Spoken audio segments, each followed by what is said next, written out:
Lucas 18, versículo 10. Si quiere lee conmigo, si lo tiene. 2 hombres subieron al templo a orar. Uno era fariseo y el otro recaudador de impuestos o publicano, dice otra versión, ¿no? El fariseo, puesto en pie, oraba para sí de esta manera: Dios, te doy gracias porque no soy como los demás hombres, estafadores, injustos, adúlteros, borrachos, mentirosos, hipócritas, ¿cierto? Le podemos agregar muchas cosas. No soy como esos hombres, ni aún como este recaudador de impuestos, ni aún como este publicano. Yo ayuno 2 veces por semana, doy el diezmo de todo lo que gano. Voy a la iglesia, leo la Biblia, agréguele usted, hermano, lo que quiera. Pero el recaudador de impuestos, el publicano, de pie y a cierta distancia, no quería ni siquiera alzar los ojos al cielo, sino que se golpeaba el pecho diciendo: Dios, ten piedad de mí, que soy pecador. Os digo que éste descendió a su casa justificado, pero aquel no, porque todo el que se ensalza o enaltezca será humillado, pero el que se humilla será exaltado o ensalzado, como dice la palabra. No vamos a hacer muchos comentarios, hermanos. Es muy clara esta parábola, muy decidora. Habla de nuestro corazón, de nuestra condición. A veces nos comparamos, hermanos, entre nosotros y vemos que hay otros peores que nosotros, entre comillas, ¿no? Y nos creemos un poco más. Y primero, el gran error es que debemos compararnos con Jesús. Y eso nos tira inmediatamente de guata al piso, hermanos. No damos la talla, ni siquiera postulamos para dar la talla.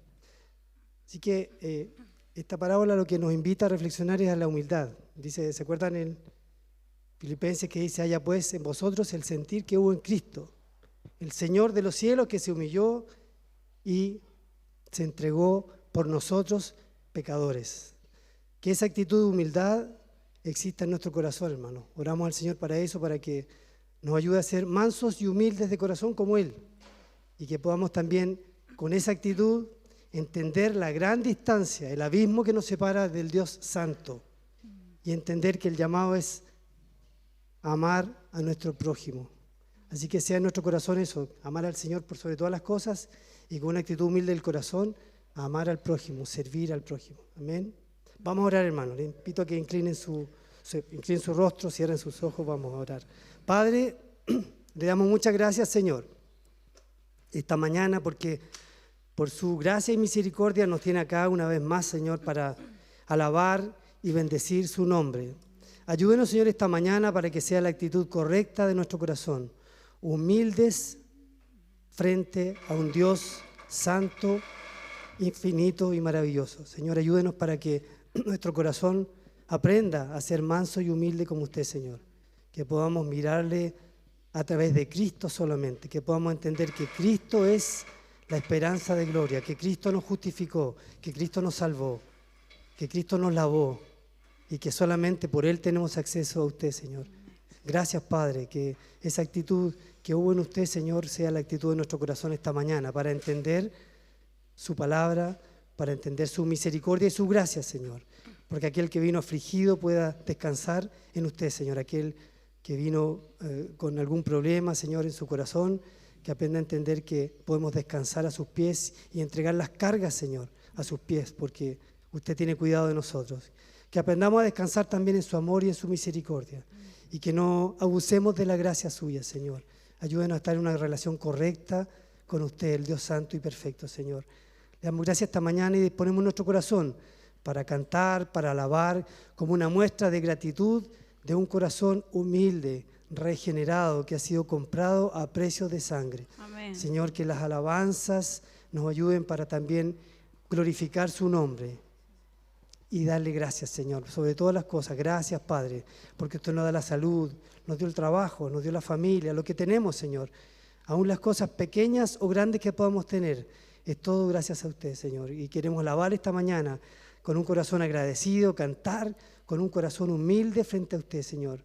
Y que sea esta alabanza y estos cánticos, Señor, recibido, Señor, como olor fragante a través de Cristo Jesús nuestro Señor. Gracias por Jesús, por quien tenemos entrada a usted, Señor. Gracias, Padre. Le alabamos esta mañana, bendecimos su nombre y le damos muchas gracias, Señor. En el nombre de Jesús. Amén. Amén.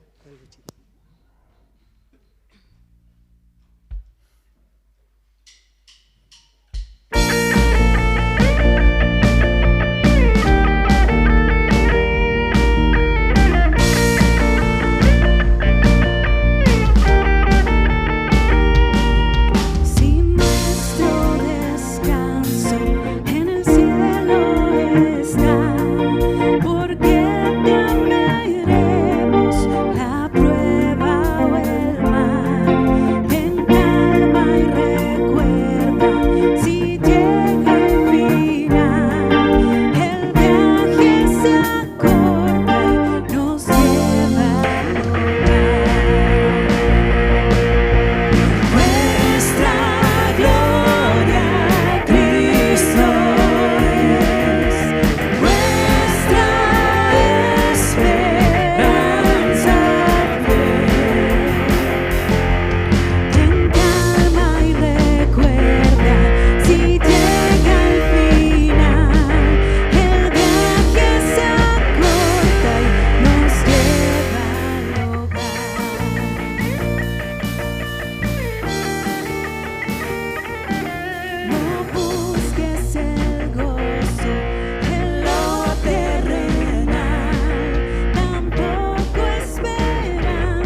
mi duro corazón hay libertad,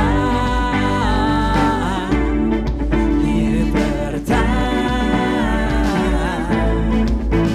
El poder de su evangelio me salvó y no me avergüenzo del Señor.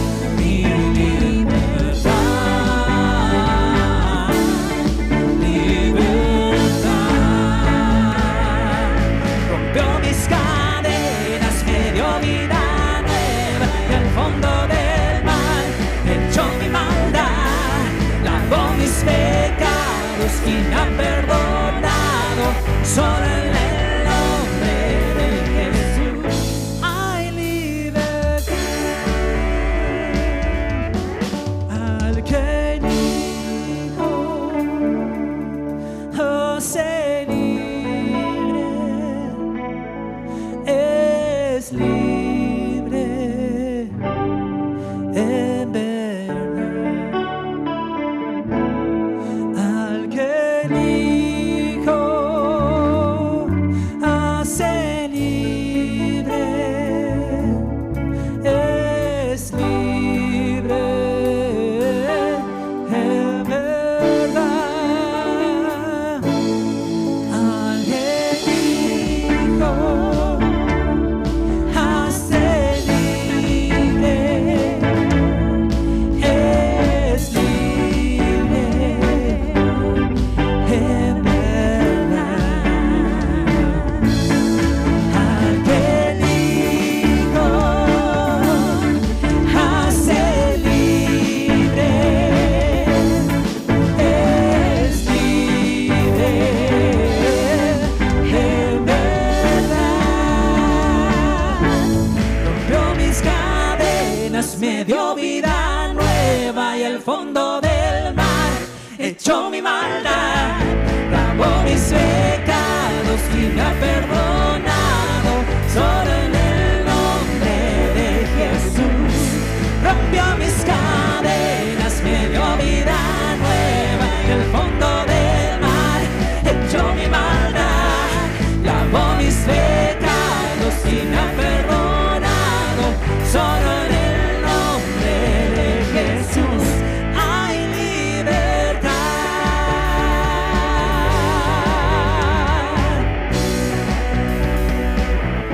Hay libertad.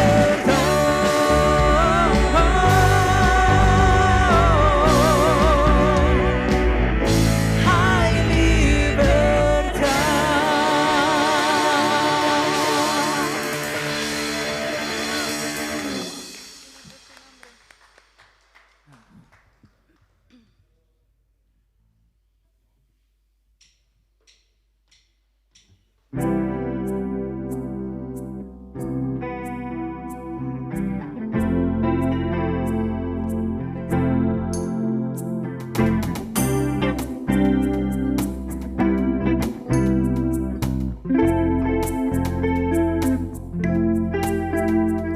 Oh Dios, al comienzo del tiempo, creaste con solo hablar. Conforme a tu imagen formaste a la humanidad. Y cuando tu bien rechazamos, esclavos de la necedad, sabías que Cristo por sangre nos iba a salvar.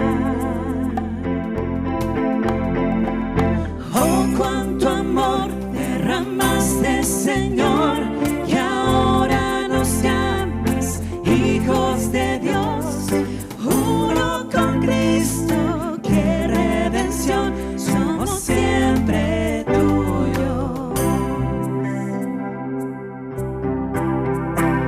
Por gracia ya somos familia, a salvo en tu tierna bondad. Traemos a ti nuestras cargas.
derramaste, Señor, que ahora nos llamas hijos de Dios, uno con Cristo, qué redención, somos siempre tuyos.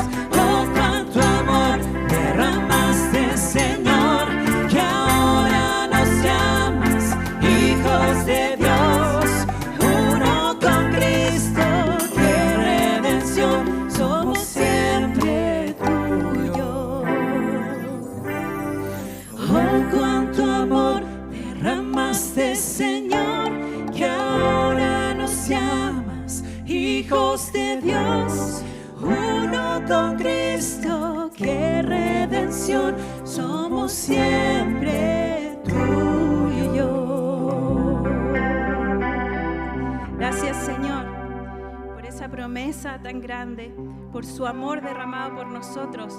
Quiero compartir con ustedes una pequeña porción de la Biblia que está en Hebreos, del 4 del 12 al 16, que dice: Pues la palabra de Dios es viva y poderosa, es más cortante que cualquier espada de dos filos, penetra, entra en el alma y el espíritu, entre las articulaciones y la médula de los huesos, dice esta es la versión NTV. Deja al descubierto nuestros pensamientos y deseos más íntimos.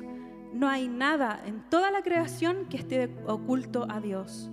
Todo está al desnudo y expuesto ante sus ojos, y es a Él a quien rendimos cuentas.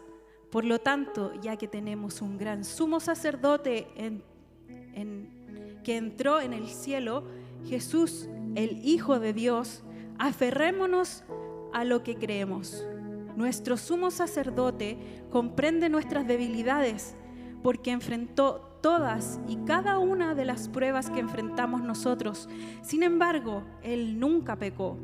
Así que acerquémonos con toda confianza al trono de la gracia de nuestro Dios, y allí recibiremos su misericordia y encontraremos la gracia que nos ayudará cuando más lo necesitamos. Amén.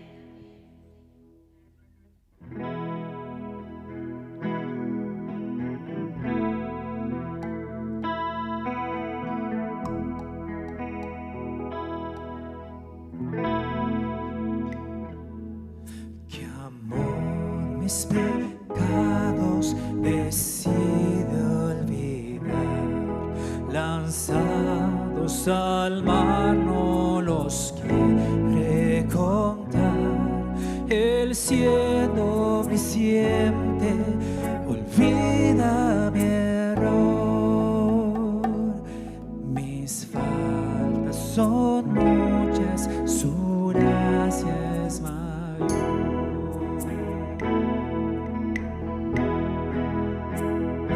Gloria a Dios,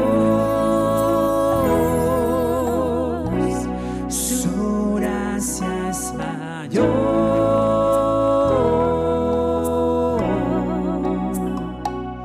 Sus misericordias hoy nuevas son. Mis faltas son muchas, su gracia es mayor.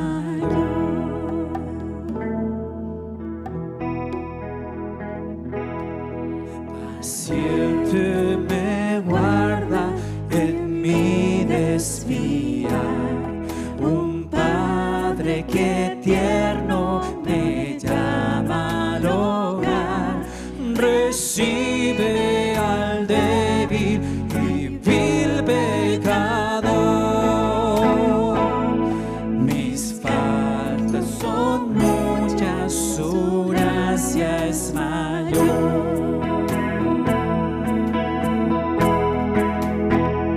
Gloria a Dios,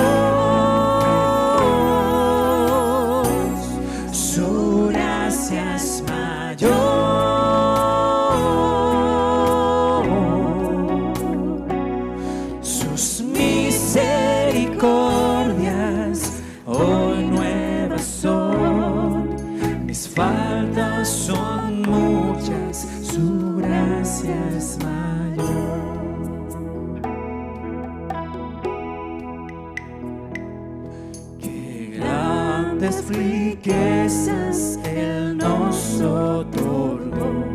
Su sangre fue el pago, su vida entregó.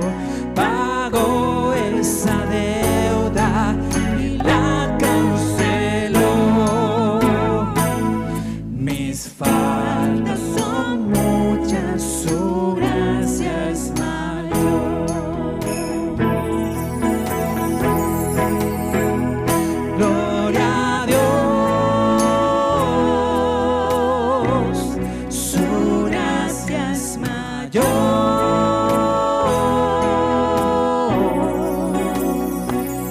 Sus misericordias hoy nuevas son. Mis faltas son muchas, su gracia es mayor. Gloria a Dios,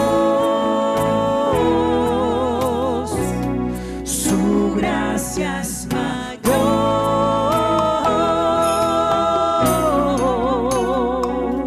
Sus misericordias hoy nuevas son. Mis faltas son muchas, su gracia es mayor.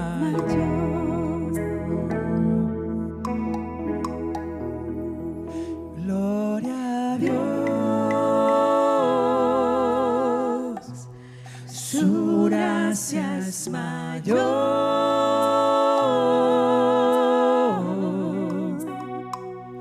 Sus misericordias hoy nuevas son. Mis faltas son muchas, su gracia es mayor.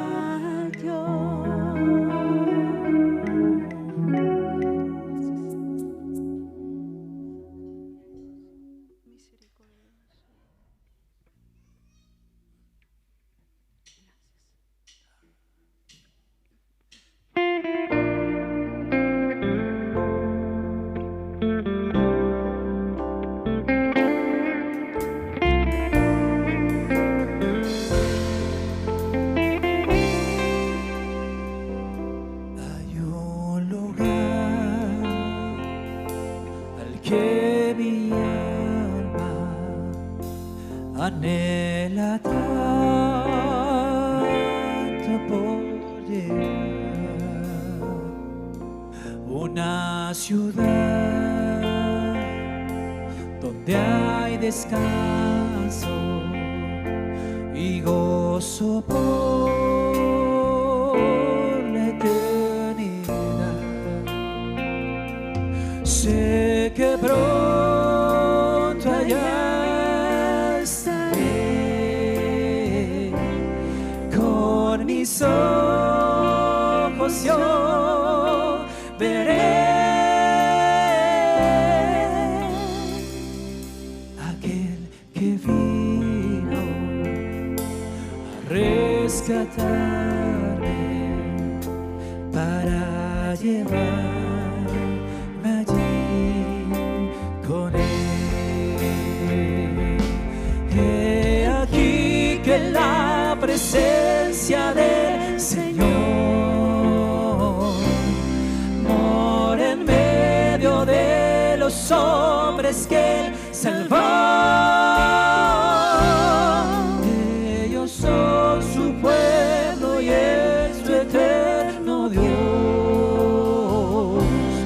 La ciudad de Dios es lo que anhelo.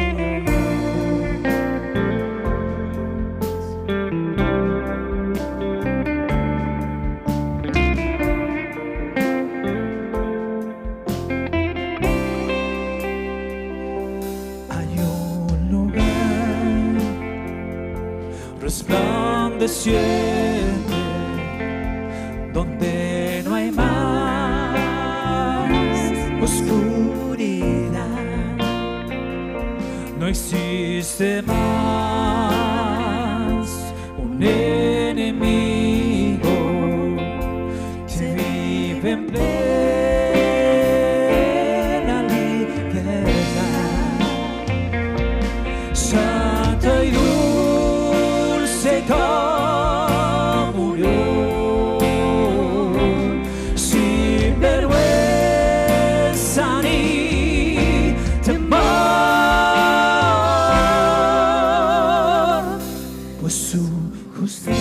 justicia, libre por siempre, mi pecado y corrupción. He aquí que la presencia del Señor mora en medio de los hombres que Él salvó. Ellos son su pueblo y Él es eterno Dios.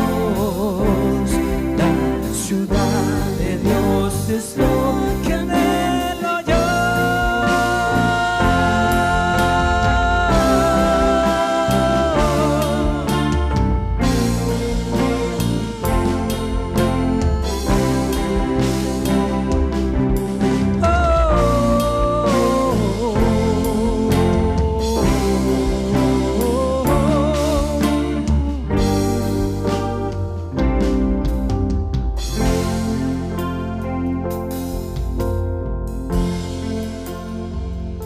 Hay un lugar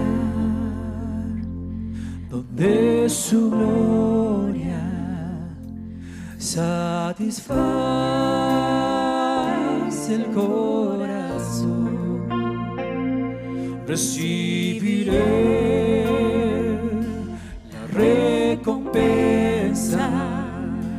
me abrazará mi Salvador. Ya no hay llanto ni dolor, no hay más prueba ni aflicción. La muerte es solo una memoria, recuerdo de la redención. He aquí que la presencia del Señor mora en medio de los hombres que Él salvó. Ellos son su pueblo y es su eterno Dios.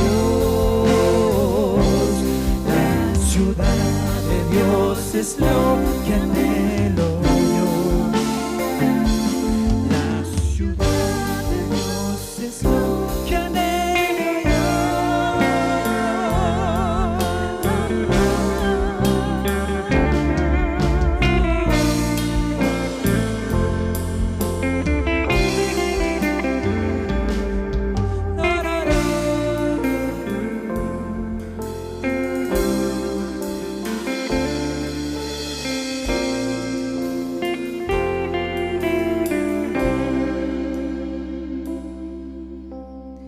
Sí, Señor, bendito es tu nombre. Amén, Señor. Bien, hermanos, que el Señor les bendiga. Les quiero invitar a que ahí donde están, antes que se sienten, podamos orar por nuestros niños y por el momento que vamos a tener acá también nosotros para escuchar la palabra del Señor. Padre, queremos orar a ti nuevamente y darte gracias, Señor, por la vida, la salud y por el sustento que nos das en todas las cosas, Señor. Queremos poner a nuestros hijos delante de ti, Señor, y rogar que por medio de la exposición de tu palabra, Señor, y del trabajo que hacen los maestros y maestras todos los domingos, Señor, tú puedas obrar vida en el corazón de nuestros hijos, Señor. Rogamos, Dios, por su salvación. Te pedimos, Señor, que los tomes, Señor, que tú te reveles a sus vidas, Señor. Usa cada instancia, cada libro, cada oración, cada cosa que se hace en la escuela dominical, Señor, para que nuestros hijos te conozcan a ti, Señor. Rogamos por ellos. Dios, también te pedimos, Señor, por nosotros que hemos de quedar en el salón. Y te pedimos, Señor, que tu gracia nos acompañe, Señor. No somos dignos, Señor, de presentarnos como si por nuestros méritos, Señor, fuéramos capaces de estar delante de ti, Señor. Sabemos que es tu gracia lo que nos sustenta, Señor. Y sabemos que has establecido medios de gracias como la predicación de tu palabra, Señor, también para transformar nuestro corazón. Así que te pido, Señor, que nuestra mente y nuestro corazón en esta hora pueda estar dispuestos, Señor, a recibir tu palabra y que tú nos puedas hablar, Señor. Te pido por mi persona, Señor, que soy débil y pecador, Señor. Ruego tu gracia para que no entorpezca yo el propósito de tu palabra, Señor, y para que pueda predicar con fidelidad, Señor. Te doy gracias, te damos gracias, Dios, por todo esto en el nombre de Jesús. Amén y amén. Bien, ¿pueden pasar los niños? Mateo 13, versículos 24 al 30. Ahí sí. Bien. Dice así la palabra del Señor. Jesús les refirió otra parábola diciendo: el reino de los cielos puede compararse a un hombre que sembró buena semilla en su campo. Pero mientras los hombres dormían, vino su enemigo y sembró cizaña en el trigo y se fue. Cuando el trigo brotó y produjo grano, entonces apareció también la cizaña. Y los siervos del dueño fueron y le dijeron: Señor, ¿no sembraste buena semilla en tu campo? ¿Cómo pues tienes cizaña? Él les dijo: un enemigo ha hecho esto. Y los siervos le dijeron: ¿quieres pues que vayamos y la recojamos? Pero él dijo: no sea que al recoger la cizaña arranquéis el trigo junto con ella. Dejad que ambos crezcan juntos hasta la siega. Y al tiempo de la siega diré a los segadores: recoged primero la cizaña y atadla en manojos para quemarla, pero el trigo recogedlo en mi granero. Amén. Dentro de todas las experiencias que nosotros podemos vivir en la tierra, quizá una de las más difíciles de enfrentar son las dificultades y los momentos en que el mundo se levanta en oposición contra la iglesia y contra los que son hijos de Dios. Quizás esto para ustedes parezca un poco extraño o algo tomado quizás de algún libro de misiones que alguna vez hayan escuchado.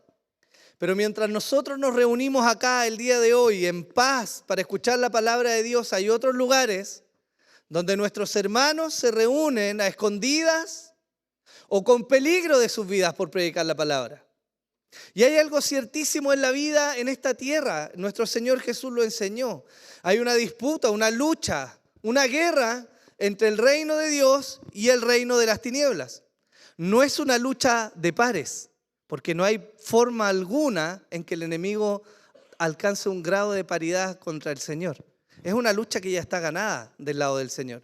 Sin embargo, se manifiesta en la vida diaria y se ha manifestado a lo largo de la historia con ataques sistemáticos una y otra vez para tratar de entorpecer y destruir los planes del Señor. Esto, quizás la primera figura de esta la tenemos ahí en el huerto del Edén, ¿no? Cuando la serpiente se hace visible y engaña a la mujer tergiversando la palabra de Dios para hacerla caer. Y con ella cae Adán y con él cae toda la humanidad. El relato de la Biblia comienza a avanzar y vemos una y otra vez cómo el ataque del enemigo se manifiesta trayendo opresión y haciendo pasar momentos difíciles al pueblo del Señor. Hay un autor que habla de cosmovisión, Germán Doyever. Él en su libro Las raíces de la cultura occidental hace un análisis de cómo nosotros llegamos acá en Occidente a pensar hoy día lo que pensamos, influenciados por el cristianismo, al mismo tiempo que desvela cómo a lo largo de la historia Satanás ha estado detrás de distintas ideologías y movimientos que van contrarios a la palabra de Dios y que buscan oprimir en distintas instancias a aquellos que profesan el Evangelio del Señor Jesús.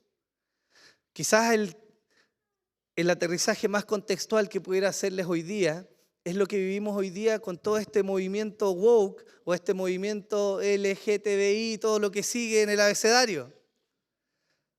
Hay países donde hay opresión y persecución directa. Y hermanos y hermanas, o hombres o mujeres más sensatos han ido incluso a la cárcel por defender una verdad que está en la Biblia y que en todo sentido es natural. Entonces, la pregunta cuando vemos todas estas situaciones es ¿cómo hemos de vivir? ¿Cómo vivimos la vida aquí en la tierra mientras todo esto sucede alrededor nuestro? Algunos se levantarán, como lo han hecho antes, en algún movimiento pseudo mesiánico, tratando de traer el reino de Dios a la fuerza y de levantar gobernantes cristianos, que sí es bueno que hayan gobernantes cristianos, pero ya pasó el tiempo de la teocracia aquí en la tierra. El reino de Dios se manifiesta sobre el pueblo de Dios y en la vida de ellos. No esperamos un gobierno cristiano, ni las cosas van a cambiar radicalmente por un gobierno cristiano. Son los cristianos quienes influencian mediante el mensaje de la predicación del Evangelio. Y mientras el día final se aproxima, sigue la tensión y va a permanecer entre los hijos de Dios y los hijos del maligno.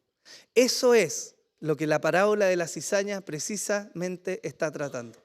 La parábola de la cizaña, que es particular entre todas las parábolas del Señor, nos enseña precisamente en su punto clímax que hay una lucha, una batalla, que en algún momento decisivo de la historia que todavía no ha llegado va a tener su fin. Y en ese fin va a haber una victoria para el reino de Dios y para los hijos del Señor. Eso es lo que nos está diciendo. Ahora, como les decía, esta parábola es particular. Y es particular por lo que el mismo Señor Jesús dice de esta parábola. Pero me gustaría partir quizás haciendo una aproximación respecto a lo que es la cizaña. No sé si alguien de ustedes sabe lo que es la cizaña. Aparte de escucharla, porque me imagino que la han escuchado, ¿saben lo que es la cizaña? La cizaña es una planta muy similar al trigo. Los que vayan a ver el bosquejo después, aquí está la fotito, está ilustrado, para que puedan ver cómo es la cizaña. Es una planta muy similar al trigo. Se confunde con el trigo en la medida que va creciendo, pero hay una diferencia fundamental. El fruto de la cizaña aloja un hongo que es venenoso para todos los seres vivos, para animales como para humanos. Por lo tanto, es algo que se evita en los cultivos donde hay trigo, porque puede echar a perder una buena cosecha y puede tener un fruto que es de destrucción. Jesús sabía que su audiencia en aquel tiempo conocía lo que era la cizaña. Ellos estaban familiarizados con este tipo de planta que no necesariamente salía sola, sino que muchas veces se utilizaba cuando un enemigo venía a querer hacer daño al campo de una persona. ¿Qué es lo que hacía entonces esa persona? Esa persona sembraba la cizaña, era difícil de notar, y cuando ya había crecido era difícil hacer algo. ¿Por qué? Porque la raíz de la cizaña se entremezclaba con la raíz del trigo. Entonces, si usted iba a sacar el trigo, corría el riesgo, o sacar la cizaña, corría el riesgo de arrebatar también el trigo y entonces perder la cosecha. Todo esto era conocido por la audiencia de Jesús. Por eso Él les habla en esta parábola, pero de manera muy particular, junto con la parábola del sembrador, esta es otra parábola a la que el mismo Señor Jesús le da una interpretación y da entonces una explicación. Esa explicación se encuentra en el mismo Mateo 13, entre los versículos 36 al 43, y mire lo que dice el Señor Jesús. Entonces dejó a la multitud y entró en casa, y se le acercaron sus discípulos diciendo: explícanos la parábola de la cizaña del campo. Y respondiendo él dijo: el que siembra la buena semilla es el Hijo del Hombre, y el campo es el mundo. Y la buena semilla son los hijos del reino, y las cizañas son los hijos del maligno, y el enemigo que sembró es el diablo, y la siega es el fin del mundo, y los segadores son los ángeles. Por tanto, así como la cizaña se recoge y se quema en el fuego, de la misma manera será el fin del mundo. El Hijo del Hombre enviará a sus ángeles y recogerán de su reino a todos los que son piedra de tropiezo y a los que hacen iniquidad, y los echarán en el horno de fuego. Allí será el llanto y el crujir de dientes. Entonces los justos resplandecerán como el sol en el reino de su Padre. El que tiene oídos, ¿qué? Que oiga. Jesús entonces le explica a sus discípulos el significado de esta parábola, y digo de manera muy particular, porque yo les dije la semana pasada que las parábolas son un tipo de literatura que traen una ilustración de la vida cotidiana para transmitir un solo mensaje particular, ¿cierto? ¿Se acuerdan de eso? Bien, Jesús hace aquí lo que es más parecido a una interpretación alegórica. Parecido, no la interpreta de manera alegórica, porque Él le da un sentido a cada parte de la parábola. Él dice ¿Quién es el sembrador? Es el Hijo del Hombre. Está hablando de Él, Jesús. ¿Qué es el campo? Es el mundo. ¿Cuál es la buena semilla? Los hijos del reino. ¿Quién es la cizaña? Los hijos del maligno. ¿Quién es el enemigo? El diablo. ¿Cuál es la siega? El fin del mundo. ¿Y quiénes son los segadores? Los ángeles de Dios. Eso es lo que Jesús está diciendo. Sin embargo, y lo vuelvo a repetir, esta parábola está mostrando una enseñanza en particular. Y les voy a dar el contexto de por qué llegamos a eso. ¿Qué está enseñando Jesús? Él está enseñando que va a haber un momento adelante en la historia en el cual Dios va a separar a los hijos del reino de los hijos del maligno.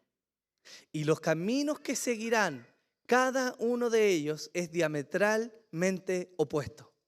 Eso es lo que Jesús está poniendo en la mente de sus discípulos. Eso es lo que Él les está contando con la exposición de esta parábola.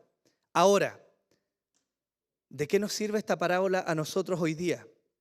Hay harto que revisar en esta parábola y me gustaría mencionarles que una de las cosas que menciona esta parábola es que hay una realidad incómoda a nuestro alrededor.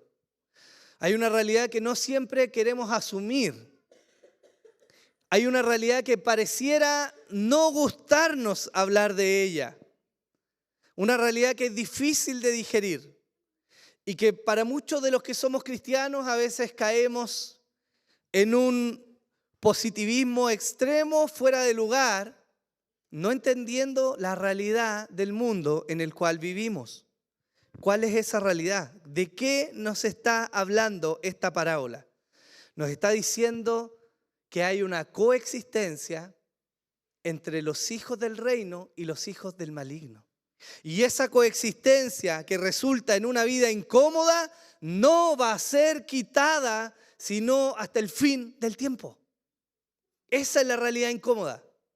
Escuchamos y vemos las noticias y vemos la maldad y vemos herejías y vemos un montón de cosas. Y nos gustaría a veces que esa realidad se cortara y se apagara y ya no estuviera cerca nuestro.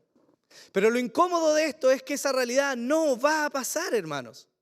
No hasta el fin de los tiempos. Hay una coexistencia entre los hijos de Dios y los hijos del maligno.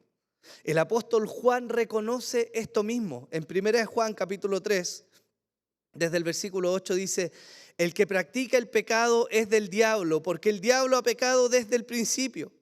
El Hijo de Dios se manifestó con este propósito, para destruir las obras del diablo. Ninguno que es nacido de Dios practica el pecado, porque la simiente de Dios permanece en él y no puede pecar porque es nacido de Dios. En esto se reconocen los hijos de Dios y los hijos del diablo. Todo el que no practica la justicia, ¿qué dice ahí? ¿Qué dice? No es hijo de Dios. Tampoco aquel que no ama a su hermano. Ellos no son hijos de Dios, son hijos del maligno. Y el apóstol Juan reconoce, aún en el tiempo avanzado de la historia en que él escribe, que esa realidad está presente entre los hombres en la tierra. El apóstol Pablo también lo reconoce.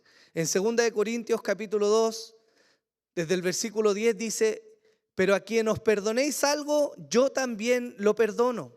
Porque en verdad, lo que yo he perdonado, si algo he perdonado, lo hice por vosotros en presencia de Cristo. ¿Para qué lo hizo? Para que Satanás no tome ventaja sobre nosotros, pues no ignoramos sus ardides o maquinaciones, dice la Reina Valera. Entonces no solo es una realidad en la cual hay una tensión entre los hijos de Dios y los hijos del maligno, sino que también reconoce que hay un enemigo que siempre está tratando de hacer caer a la iglesia. Ahora, el apóstol Pedro también añade a esto.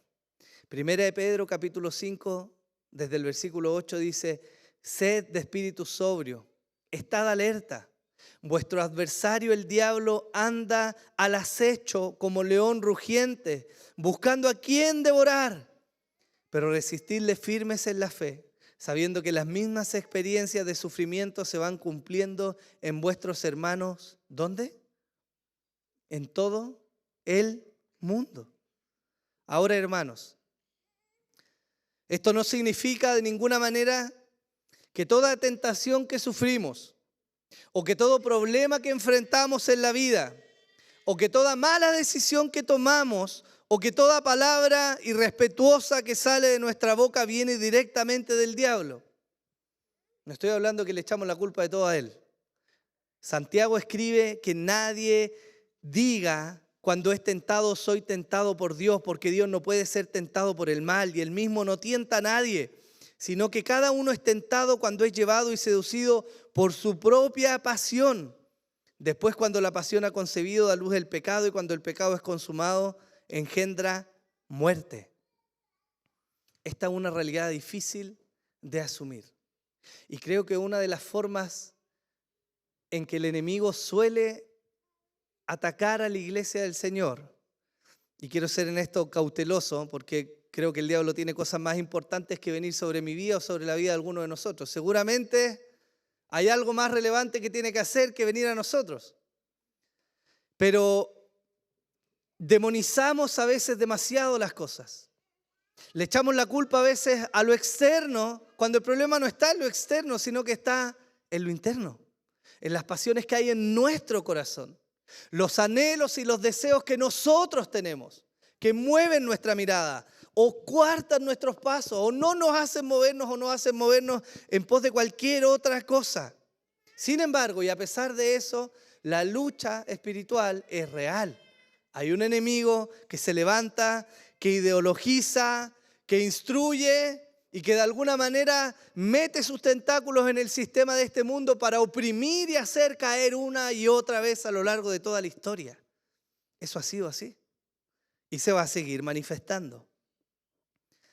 Entonces vuelvo a la pregunta, ¿cómo, hermanos? ¿Cómo debemos vivir? ¿Cómo vivimos a la luz de esta realidad? Si la cizaña no va a ser quitada de en medio nuestro hasta el fin de los tiempos, ¿cómo vivimos? ¿Nos apartamos a un monasterio? ¿Vivimos una vida apartada de la sociedad, celosa, rigurosa en nuestras leyes? Esto ya se ha intentado a lo largo de la historia y no ese es el camino. ¿Nos entregamos entonces? Y ya que la cizaña no va a ser quitada, entonces invitemos a la cizaña a nuestra casa. Compartamos con la cizaña, que nos instruya la cizaña. Total, si Dios la deja es por algo, ¿no? Eso se llama liberalismo y tampoco es el camino. Tampoco es el camino. Esta parábola de la cizaña está buscando poner en la mente de los discípulos algo importante porque él conocía quién era su audiencia. Jesús sabía cómo eran sus discípulos y él quiere prevenir a los discípulos de tomar una actitud incorrecta de cara a lo que iba a venir. Jesús se iba a ir, él iba a ascender a los cielos, la labor de la edificación de la iglesia iba a quedar en manos de este montón de cobardes que se iba a arrancar, los discípulos, y ellos iban a tener que seguir edificando la iglesia de Dios. ¿Cómo lo iban a hacer? Jesús los conocía. Hay dos textos que nos revelan cómo eran estos discípulos, y ahí vamos a entender por qué el propósito de la parábola. Juan 18, versículo 10 dice, 2 hombres subieron al templo a orar. Uno era fariseo y el otro recaudador de impuestos. El fariseo, puesto en pie, oraba para sí de esta manera: Dios, te doy gracias porque no soy como los demás hombres, estafadores, injustos, adúlteros, ni aun como este recaudador de impuestos. Yo ayuno 2 veces por semana, doy el diezmo de todo lo que gano. Capo, bueno por fuera. Un estándar moral más alto que los hombres que él estaba mirando, pero una actitud incorrecta en su corazón. Lucas 9, 51 al 56 nos menciona otra cosa. Y sucedió que cuando se cumplían los días de su ascensión, él, con determinación, afirmó su rostro para ir a Jerusalén. Y envió mensajeros delante de él, y ellos fueron y entraron en una aldea de los samaritanos para hacerle preparativos. Pero no le recibieron, a Jesús no le recibieron, porque sabían que se había determinado ir a Jerusalén. Al ver esto, sus discípulos, Jacobo y Juan, el mismo que escribe yo era el amado del Señor, dijeron: Señor, ¿quieres que mandemos que descienda fuego del cielo y los consuma? Pero él, volviéndose, les reprendió y dijo: vosotros no sabéis de qué espíritu sois, porque el Hijo del Hombre no ha venido para destruir las almas de los hombres, sino para salvarlas. Y se fueron a otra aldea. Jesús sabía que parte de lo que él tenía que hacer con sus discípulos era enseñarle el foco correcto. Jacobo y Juan son una muestra palpable de cómo somos nosotros muchas veces, ¿o no? ¿O no decimos eso nosotros, cierto? Hermanos, ¿cuántas veces no hemos deseado en nuestro corazón que el fuego del cielo venga y consuma a esa persona que no me gusta, que no me agrada, que me cae mal, que es irreverente, que es irrespetuoso? ¿Cuántas veces no lo hemos pensado? Y a veces actuamos así, trayendo juicio sobre otros, trayendo el garrote sobre aquellos que no son como somos nosotros. Jesús sabía que esa tentación iba a estar, que iba a haber diversidad y en esa diversidad iban a haber distintos grados de madurez. Y por eso Él le está diciendo a sus discípulos esta parábola, cuya enseñanza principal es: va a venir un tiempo en que van a ser separados. Lo que significa que no les compete a ustedes venir a arrancar la cizaña en este tiempo. Porque en aquello que lo practican probablemente van a dañar también a la iglesia del Señor. ¿Me entienden, no? Ese es el sentido por el cual Jesús está hablando esta parábola. Nuestro corazón busca castigar rápidamente, hermanos, incluso a aquellos que son enemigos de la cruz. Y yo les pregunto, hermanos, ¿acaso no merece una consecuencia la irreverencia contra Dios? ¿Acaso las blasfemias deben quedar impunes? ¿Y qué de los asesinos y de todos aquellos que maltratan al pueblo de Dios? ¿Deben quedar impunes, sin castigo? ¿Buscamos que no les pase nada? No, hermanos. No. Dios ha establecido un momento en que Él hará justicia. Una justicia mejor que la nuestra. Acertada, correcta, santa. No lo que nosotros hacemos. Pablo habla un poco de esto respecto al deber del Estado. Un deber que por lo demás en Chile está más que abandonado. Producto también de las ideologías de turno que Satanás ha colado por años en Latinoamérica.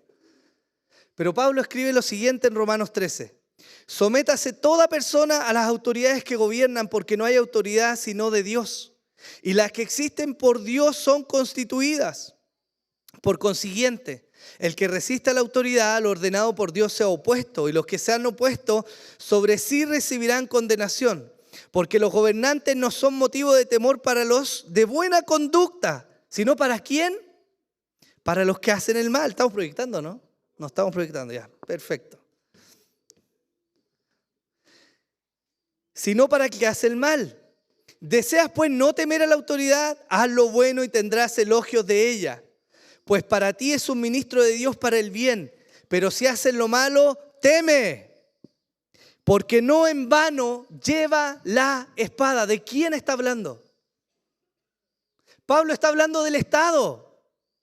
Pablo le está hablando a su audiencia que vivía bajo el yugo del Imperio Romano y les está diciendo hoy, ellos fueron levantados por Dios.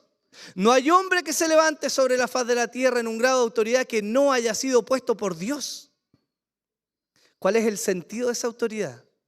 Que ellos tienen la espada para castigar ¿a quién? Al que hace lo malo. ¿Y cuál ha sido el engaño de Satanás? Que a lo malo se le llama bueno y a lo bueno se le llama malo. Y el que debía castigar a lo malo, entonces hoy día ha invertido su foco y castiga a lo bueno, ¿o no? Eso es lo que ha pasado. Eso es lo que Satanás ha venido haciendo. Y en este sentido, el llamado a los creyentes es en una parte a sujetarse, pero también hay condenación para aquellos que no han querido ejercer el rol que Dios les mandó ejercer. Mateo 13, 41 y 42 dice: el Hijo del Hombre enviará a sus ángeles y recogerán de su reino a todos los que son piedra de tropiezo y a los que hacen iniquidad. y los echarán en el horno de fuego. Allí será el llanto y el crujir de dientes. Esto es otra parte de la verdad incómoda que no quisiéramos escuchar. Pero el Señor, a través de las parábolas, lo vamos a ver en otras parábolas, es claro en mencionar que el fin de los tiempos, hermanos, no va a haber un chipe libre. No van a haber 10 minutos de buena onda del tatita Dios sentado en el cielo tapándose el ojo. Entren todos los que puedan, no importa lo que hayan hecho, pasen. Eso no es lo que la Biblia muestra. El Señor nos dice que al fin del tiempo va a haber una clasificación que Él va a hacer, pero que el destino de los inicuos, de aquellos que son hijos del maligno, es perdición. No es una salvada de último minuto. Es perdición. Y pareciera que no nos gusta hablar del infierno en la iglesia, que espanta a la gente. Hermanos, pero parte de la gratitud del cristiano es saberse salvado de este castigo. El cristianismo no es simplemente una buena vida, hermanos. No es que vivimos ahora como familia, ya no nos gritamos, no nos decimos garabatos. No, hermanos. El cristianismo es principalmente ser salvados de esta condenación eterna. Por eso murió Jesús, para que el precio de mi castigo fuera sobre Él. Por lo tanto, es parte del mensaje incómodo,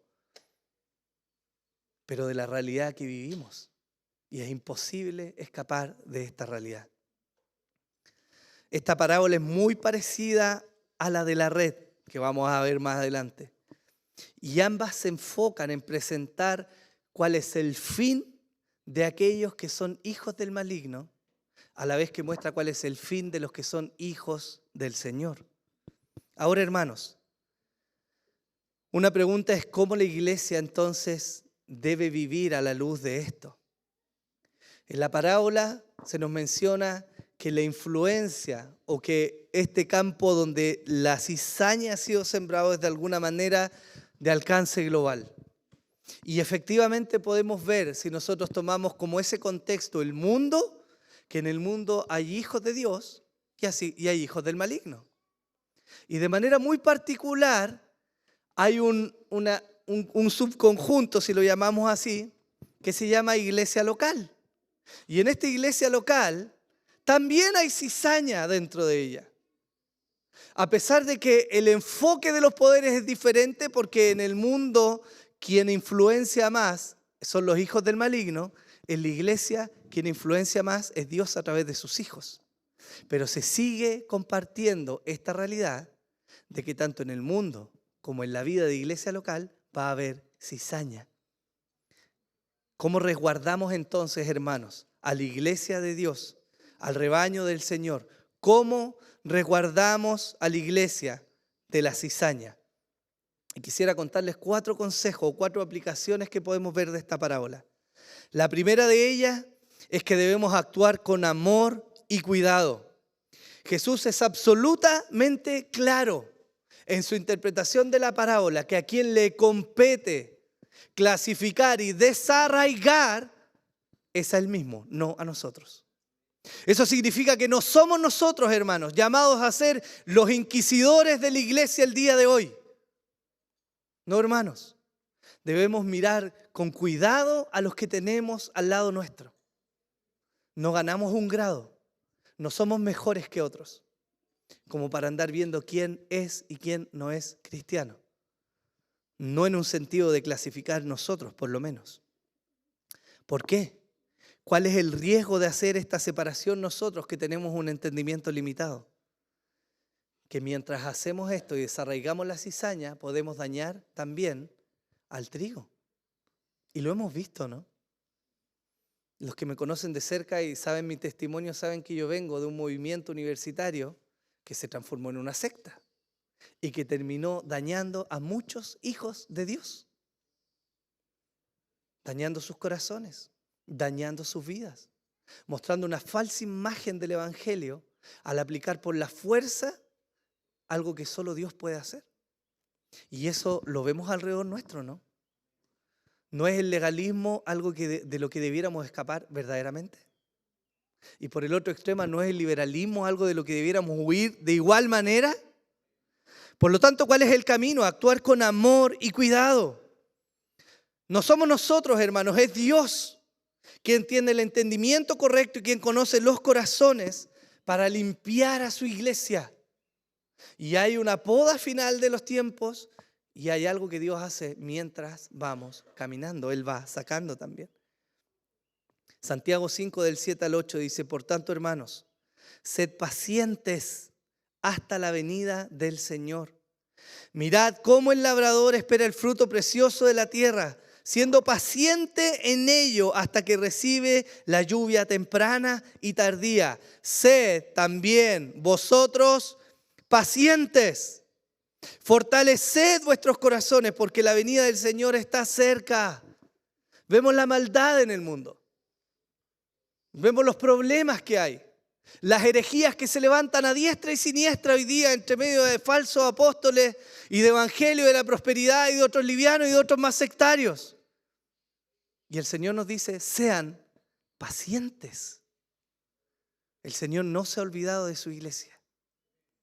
Él ama a su iglesia mucho más de lo que cualquiera de nosotros pueda llegar a amar a esta iglesia. Él tiene cuidado de esta iglesia. Entonces, ¿qué demanda de nosotros? Paciencia hasta la venida de Él. Amén. Juan 13:34 dice: un mandamiento nuevo os doy, que os améis los unos a los otros como yo os he amado. Así también que os améis los unos a los otros. En esto conocerán que todos que sois mis discípulos, si os tenéis amor los unos para con los otros. Alguien podría decir: bueno, pero ¿cómo amo a la cizaña que está alrededor nuestro? ¿Cómo la amamos? ¿O hay ganancia en amar la cizaña? Y la primera premisa de eso es que estamos suponiendo que nosotros sabemos quién es la cizaña, que es algo que debiéramos mirar con temor, porque creo que es difícil verlo. Vamos a hablar de eso más adelante. Pero hay ganancia, hermanos, en amar a todos los hombres alrededor nuestro. El primer mandamiento, o el que resume la ley, es: amarás al Señor tu Dios con todo tu corazón, con toda tu alma, con toda tu mente, con todas tus fuerzas. Amamos a Dios. Pero eso nos lleva a un segundo mandamiento que viene ligado a ese, que no se puede separar. ¿Cuál es? ¿Amar a quién? Al prójimo. Por lo tanto, no hay hombre que verdaderamente ame a Dios y no ame al prójimo. Es imposible. No puede haber un cristiano verdadero que no ame a su prójimo. Es una incoherencia en el fundamento, en lo que Dios ha hecho. No puedes ser cristiano si no estás amando, soportando, tolerando, animando, gastándote, luchando, yendo una y otra vez con paciencia. Así es el cristiano por definición. Y si no estamos con ese tenor en nuestro corazón, entonces debemos dudar del amor que tenemos para con Dios, porque es la consecuencia natural. Pero hay ganancia. Dios es honrado en cuanto amamos a su iglesia, y Dios es honrado en la medida que amamos a aquellos que no son parte de la iglesia. De igual manera el Señor es honrado. Entonces debemos andar con temor, debemos amar y debemos ser cuidadosos en cómo vivimos. ¿Significa esto, hermanos, que actuar con cuidado es equivalente a no impartir disciplina en la iglesia de Dios? Si tenemos que amar, si hemos de ser cuidadosos, entonces hagamos lo que sea en la iglesia. Para no ser legalistas, digo yo, ¿no? No llamemos la atención a nadie. Vivamos cada uno como quiera. Porque al final el Señor va a traer juicio, ¿no? Evidentemente no, hermanos. Tampoco es el camino. ¿Cómo cuidamos la iglesia de Dios? Una manera práctica de cuidar a la iglesia de Dios es un camino sabio que se llama membresía. Es terrible, hermanos, cuando los creyentes llegan a gobernar, cuando los no creyentes, llegan a gobernar la iglesia de Dios. Y la historia ha sido sabia en mostrarnos que esto ha ocurrido muchas veces. El catolicismo romano cayó porque los líderes que subieron al poder fueron líderes corruptos. por motivaciones equivocadas. Porque cuando se fundó el catolicismo, o el cristianismo más bien como la religión oficial del imperio, los sacerdotes ya no eran hombres piadosos con una vida acorde a las Escrituras. Eran hombres que tenían poder. Y eso corrompió a la iglesia. Y el catolicismo se degeneró desde ese momento en adelante. Y vemos todo lo que eso ha traído hoy día. Por lo tanto, si hay algo que la iglesia debe cuidar con celo, es que los ministros que va a tener, los pastores, los ancianos, sean hombres verdaderamente convertidos. Y aquellos que toman decisiones sobre la iglesia deben ser hombres y mujeres convertidos, creyentes. ¿Quién nos ayuda a eso? El camino de la membresía. Eso es un valor tremendo de la vida de la membresía en la iglesia. Por cientos de años la iglesia ha clasificado la membresía porque entiende sobremanera, nosotros que somos bautistas, el rol de la congregación en la dirección de la iglesia. Pero debe guardarse que aquellos que participan sean verdaderamente creyentes. Hechos 2, 41 y 42. Entonces los que habían recibido su palabra fueron bautizados y se añadieron aquel día como 3,000 almas. Y se dedicaban continuamente a las enseñanzas de los apóstoles, a la comunión, al partimiento del pan y a la oración. Este versículo es uno de los fundamentos de la membresía. ¿A quién se añadieron los que se arrepintieron? A un número determinado. Había un grupo de creyentes identificable, conocido. Uno que practicaba la rendición de cuentas y la vida en comunión. Uno que normaba la vida y conducta de los cristianos. Eso es membresía. El cuidado testimonial de la iglesia. El reconocimiento de los ancianos que Dios levanta. La disciplina eclesiástica. Todos estos aspectos son llevados a cabo por la membresía formal de una congregación. Y la misma tiene el deber de cuidar entonces, hermanos, que aunque el trigo y la cizaña crecen juntos, no se mezclan. Ese es un deber de la membresía. Su pastor tiene el deber de que en cuanto reconozca un lobo en medio nuestro, lo debe correr. Eso es una de las labores de los pastores. Y si me pusiera yo a enseñarles cada billete falso, por así decirlo, que sale, no terminaríamos nunca. ¿Cuál es mi rol? Enseñarles la verdad, para que a través de la verdad usted sea capaz de discernir entonces qué es lo falso. Esa es parte de nuestra función. Mateo 18, 15 al 17. Y si tu hermano peca, ve y repréndelo a solas. Si te escucha, has ganado tu hermano. Pero si no te escucha, lleva contigo a una o a dos más, para que toda palabra sea confirmada por boca de 2 o 3 testigos. Y si se rehúsa a escucharlos, dilo a la iglesia. ¿A qué iglesia? ¿Juntamos a todas las iglesias de Santiago? ¿Hacemos un concilio mundial para tratar un caso de disciplina de un hermano o una hermana que no quiere escuchar? ¿A qué iglesia se refiere? A la iglesia local, a esta membresía. ¿Se entiende o no? Es importante el concepto de membresía porque está ligado al cuidado estrecho de la vida de la iglesia. La disciplina eclesiástica y aspectos como la excomulgación se practican en el seno de una membresía formal de una iglesia. Les leí un pasaje de 2 de Corintios en que Pablo dice: yo perdoné a este hermano, perdónenlo también ustedes. ¿Sí o no?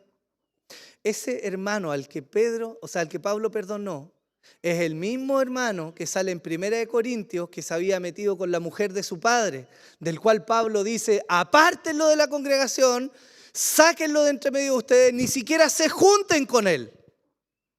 Sáquenlo de la iglesia hasta que se arrepienta.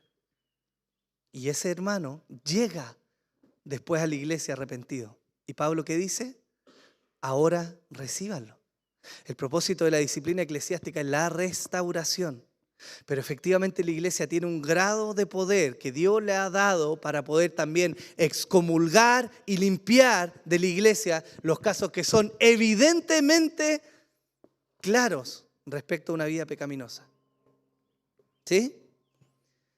Pero no es lo único. La membresía colabora en lo práctico, en cómo vivimos en medio de esta realidad. Pero hay algo más que debemos hacer. Debemos atesorar la sana doctrina. Primera de Timoteo capítulo 3, versículos 14 y 15. Pablo le escribe a Timoteo: te escribo estas cosas esperando ir pronto. Pero en caso de que me tarde, te escribo para que sepas cómo debes conducirte en la casa de Dios, que es la iglesia del Dios vivo, columna y sostén de la verdad. Pablo le dice a Timoteo que la iglesia, de alguna manera particular, viene a ser la columna, el sostén de la verdad. Aunque el mundo alrededor nuestro, hermano, se caiga, aunque los valores sean trastocados, aunque hoy día afuera se pueda hacer perro, gato, paloma, pájaro, lo que usted crea, la iglesia ha de guardar la verdad. Ese es un deber de la iglesia. Aunque todo alrededor esté diciendo otro mensaje, la iglesia ha de guardar y sostener la verdad. Por lo tanto, cómo vivimos en medio de la cizaña es guardando y atesorando la verdad. Judas escribió, no el malo: amados, por el gran empeño que tenía de escribiros acerca de nuestra común salvación, he sentido la necesidad de escribiros exhortándoos a contender ardientemente por la fe que de una vez para siempre fue entregada a los santos. Pues algunos hombres se han infiltrado encubiertamente, los cuales desde mucho antes estaban marcados para esta condenación. Impíos que convierten la gracia de nuestro Dios en libertinaje y niegan a nuestro único y soberano Señor Jesucristo. Judas ya escribió en ese tiempo y mandó una iglesia, no ser una iglesia tibia, que da lo mismo la doctrina. Si al final lo que hay que hacer en la iglesia es que todos nos amemos, esa es la iglesia. ¿En serio? Qué raro. Porque el mensaje de afuera hoy día efectivamente es que prime el amor, ¿o no? Porque por el amor dos hombres pueden estar juntos. No es en pos del amor que el hombre se puede creer niña o pájaro o perro, paloma, lo que sea. Vivamos el amor libre entonces, ¿o no? Pero Judas manda a la iglesia a levantarse y defender la verdad que ha sido enseñada. Eso, hermanos míos, no es otra cosa que no es la doctrina del Señor. Y la iglesia a lo largo de la historia se ha tenido que levantar en innumerables ocasiones a defender y a levantar la verdad que ha sido enseñada. Si partimos desde los primeros tiempos de la iglesia, tenemos a Marción. Marción predicó que el Dios del Antiguo Testamento era un Dios tirano, enojado, abusador. Ese no era el Dios del Nuevo Testamento. Y la iglesia se tuvo que levantar a defender la verdad de la revelación de la palabra, a decir que el mismo Dios del Antiguo Testamento es el mismo del Nuevo Testamento y que toda esa palabra nos fue entregada por Dios. Y la iglesia, lejos de la liviandad o de la tibieza, se levantó, se juntaron, abrieron las escrituras, oraron y dijeron: ese es un hereje. Qué fuerte para nosotros ese lenguaje hoy día, ¿no? Pero ellos lo hicieron. Lo mismo pasó con el arrianismo, que decía que Cristo era una criatura y no Dios eterno. También la iglesia se levantó. Lo mismo pasó con Pelagio, este hombre que decía que el pecado no era algo intrínseco en la médula del ser humano, sino que el hombre simplemente estaba enfermo y que él podía elegir buscar a Dios para sanarse. Eso se llama pelagianismo y fue condenado en los primeros siglos de la iglesia. Lo mismo con el maniqueísmo, que enseñaba una dualidad: el espíritu es bueno, la materia es mala, todo en este mundo está contaminado porque es malo. También fue condenado por la iglesia. Hubo otro hombre después, más contemporáneo, que se llamó Charles Russell, que negaba la divinidad de Jesús y la existencia del infierno. ¿Saben quién es él? El fundador de los Testigos de Jehová, un hereje. Joseph Smith, fundador de los mormones. Él decía que había una nueva revelación, que los textos del Antiguo y del Nuevo Testamento no estaban completos, y afirmaba que la Trinidad no es un solo Dios, sino 3 dioses diferentes. Eso es una herejía. William Miller, que aunque no fue el fundador de los adventistas, sentó las bases para los adventistas. quienes propagan hoy día entre sus herejías que no existe un infierno, cuando el Señor es claro en mostrar que sí. La historia nos muestra que cada vez que se va a poder el enemigo a levantar movimientos y herejías alrededor nuestro para desviar de la verdad. Por lo tanto, una de las formas prácticas en que la iglesia vive en este mundo, en medio de esa realidad, es guardando la palabra del Señor. Hermanos, la verdad debe ser estudiada y guardada por la iglesia. Es la única forma en que la cizaña no va a poder influenciar al pueblo de Dios. Es si el pueblo conoce la verdad. Por eso mi anhelo de que estudiemos no es que soy jodido y que quiero meterle solo cosas en la mente, hermano. Es que tenemos el deber de conocer lo que Dios nos ha entregado. Es un tesoro, hermanos. De hecho, es más. La iglesia, ustedes deberían empujar. Ustedes deberían ser celosos, hermanos, en que los futuros ancianos, en que los hombres que enseñan desde acá sean hombres que estudien, que busquen en la palabra, que indaguen, que sepan defender, que sepan la verdad. Si no, ¿cómo vamos a vivir? ¿En medio de liviandad? No, hermanos. Debemos ser diligentes con la palabra del Señor. Él nos ha dado su palabra. Y muchos han muerto a lo largo de la historia por defender esa palabra, ¿no? Me falta tiempo quizás para hablarles de todos los ejemplos contemporáneos que hay de movimientos teológicos que han tergiversado la verdad. La teología de la prosperidad, la teología de la liberación, los apóstoles y profetas del día de hoy, los patriarcas, hasta arcángeles hay hoy día, hermanos. Y gente engañada, como dice Pablo en Timoteo, que en los últimos tiempos la gente iba a tener comezón de oír, y así como tienen comezón de oír, se iban a levantar una manga de tipos enseñando cualquier aberración. ¿Y la iglesia guardaría silencio? No, hermanos. La iglesia debe conocer la verdad. Pero hay un último punto que nos muestra esta parábola. Y es que la iglesia debe tener esperanza en la justicia que viene de Dios. Por esto, mis amados hermanos, todo hombre sea pronto para oír, tardo para hablar, tardo para airarse, porque la ira del hombre no obra la justicia de Dios. ¿Y qué nos muestra la parábola? Que lejos de ser inquisidores y lejos de ser livianos con la defensa de la doctrina, lejos de ser religiosos o duros legalistas, debemos esperar y tener esperanza en el Dios que va a venir a limpiar el trigo de la cizaña. Eso Él lo va a hacer. Y viene acompañado de una promesa maravillosa. Mateo 13:43. Entonces los justos resplandecerán como el sol en el reino de su Padre. El que tiene oídos, que oiga. Todo sufrimiento, toda angustia, toda incertidumbre, toda enfermedad, todo maltrato e injusticia y toda malvada influencia será ciertamente apagada en el día final. Ahí es donde se va a acabar. Ahí es donde se va a consumar este reino de Dios. Ahí es donde se van a mostrar, como dice la Escritura, nuestras obras. Y todo va a ser expuesto delante de Dios. Y los hijos, aquellos que fueron salvados por gracia y que amaron al Señor, van a ser llevados a la gloria con el Padre. Y dice la Escritura que van a resplandecer como el sol.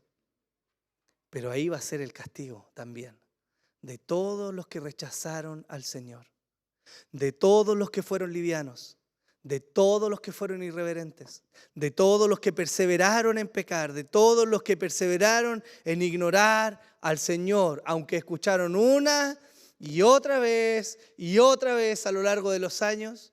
Ahí va a ser el castigo de ellos.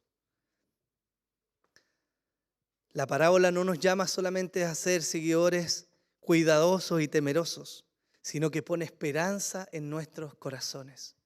Porque cuando la maldad, hermanos míos, se cierne sobre nuestras vidas, cuando somos objeto de violencia, cuando somos objeto de burlas, cuando somos objeto de injusticias en este sistema que vivimos, hay alguien que algún día va a subsanar todas estas cosas. Él ciertamente es un buen pagador. Ciertamente es un Dios que hace justicia. Y ciertamente ha de castigar al impío y premiar al justo por los méritos de Jesús. A su tiempo, todos los hijos del reino serán reunidos ante Dios para entrar en la gloria. Y esta recompensa ya está siendo preparada por el Señor Jesús. Voy pues a preparar morada para que en el lugar en el que yo estoy, vosotros también estéis. Esa promesa hizo el Señor. Y el cristiano, cuando ve esta parábola y entiende esta realidad difícil en un mundo quebrado y donde hay tanto pecado, puede tener esperanza en la consumación que va a venir. Entonces, ¿cómo debiera vivir el cristiano? ¿Con esperanza o no? No le creo mucho, pero voy a pensar que sí.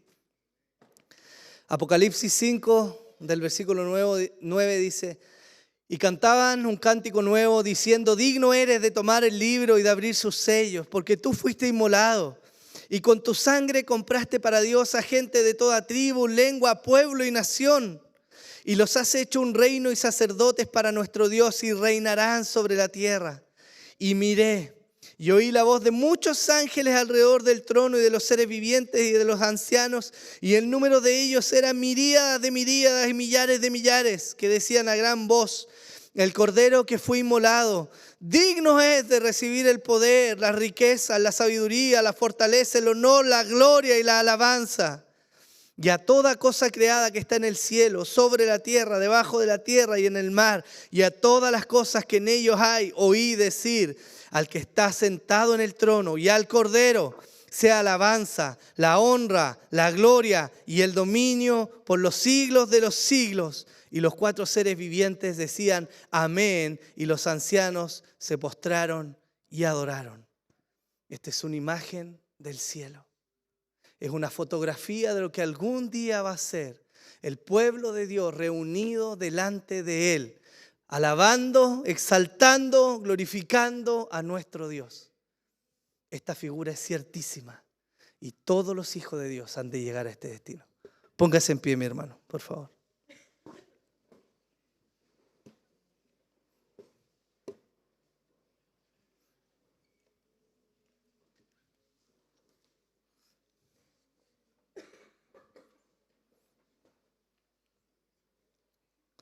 ¿Podemos ser un pueblo misericordioso y que ama a su prójimo?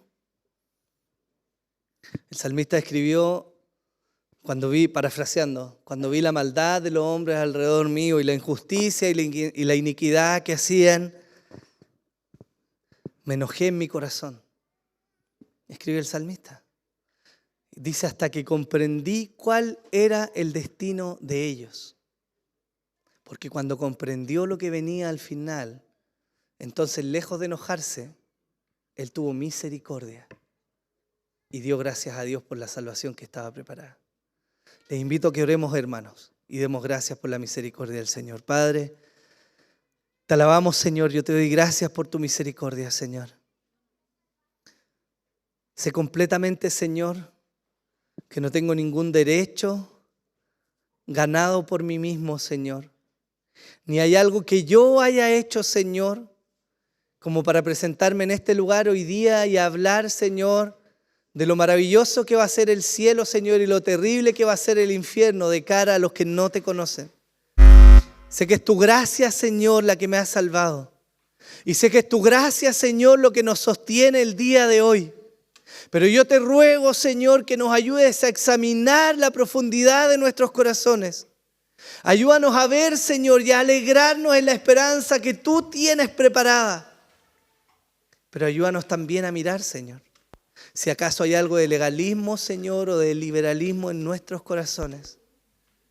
Perdónanos, Señor, si ha habido liviandad en la forma en que vivimos. Amén. Perdónanos si no hemos considerado realmente, Señor, lo que viene hacia el final de los tiempos.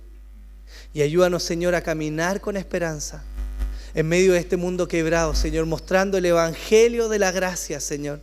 Predicando que hay salvación para todo aquel que busca al Señor Jesús. Que hay esperanza de vida, que hay esperanza de sanidad en Él, Señor. Al mismo tiempo que es necesario arrepentirse.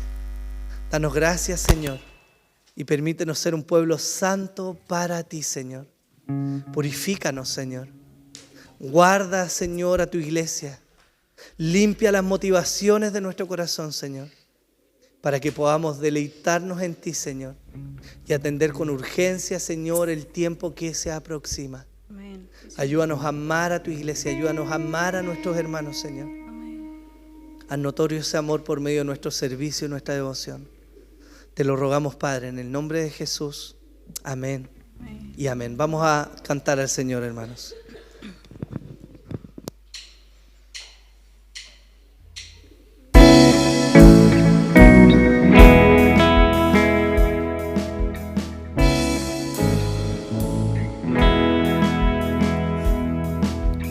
Considera que siendo igual a Dios se despojó.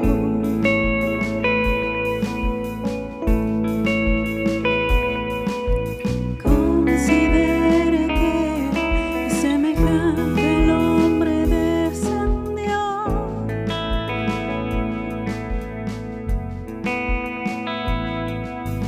Considera que se encarnó y debilidad sufrió.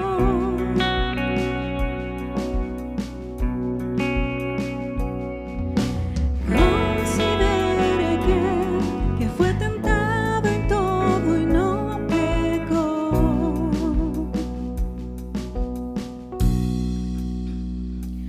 Con gran nube de testigos a la meta yo prosigo, por el gozo que hay delante correré, soportando el sufrimiento y despojándome de todo mi pecado y todo peso correré con los ojos en Jesús.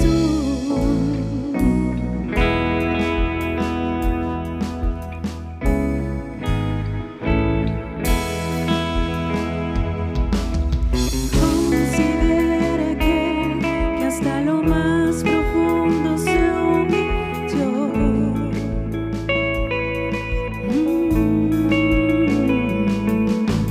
Considera que despreció vergüenza y dolor.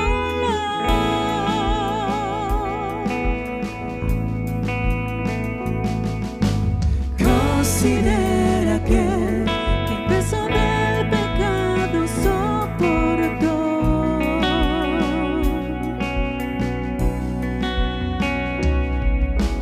Considera que hasta en la cruz la muerte padeció.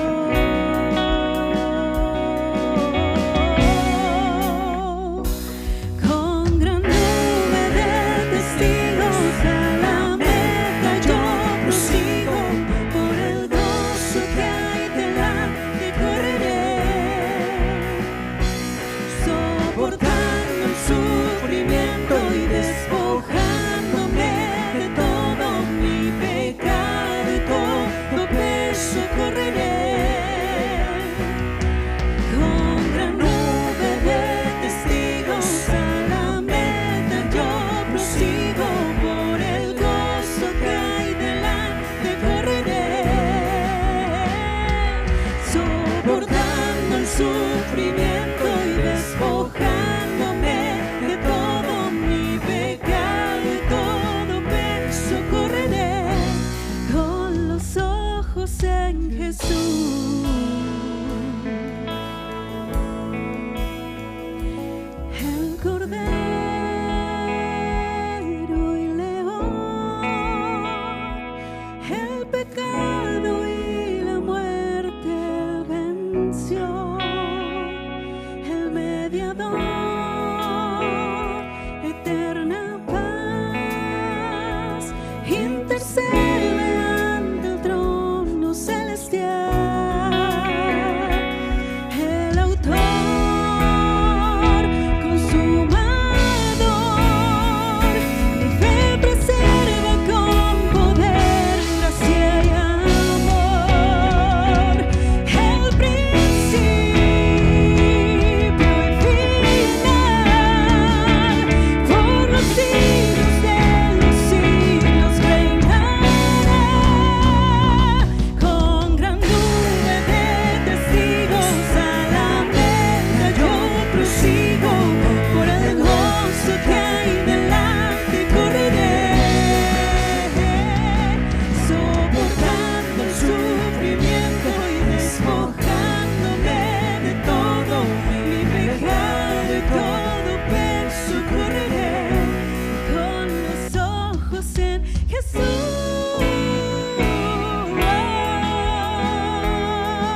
palabra, Señor, y en tus promesas.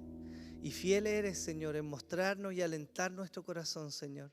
Que nuestro destino final, Señor, que al final del tiempo tú rescatarás y sostendrás a tu iglesia.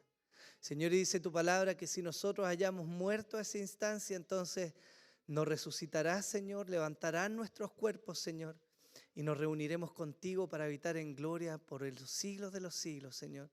Por eso te alabamos y te damos gracias, Señor, porque en ti hay salvación y esperanza. Gracias, Señor. Amén. Hermanos.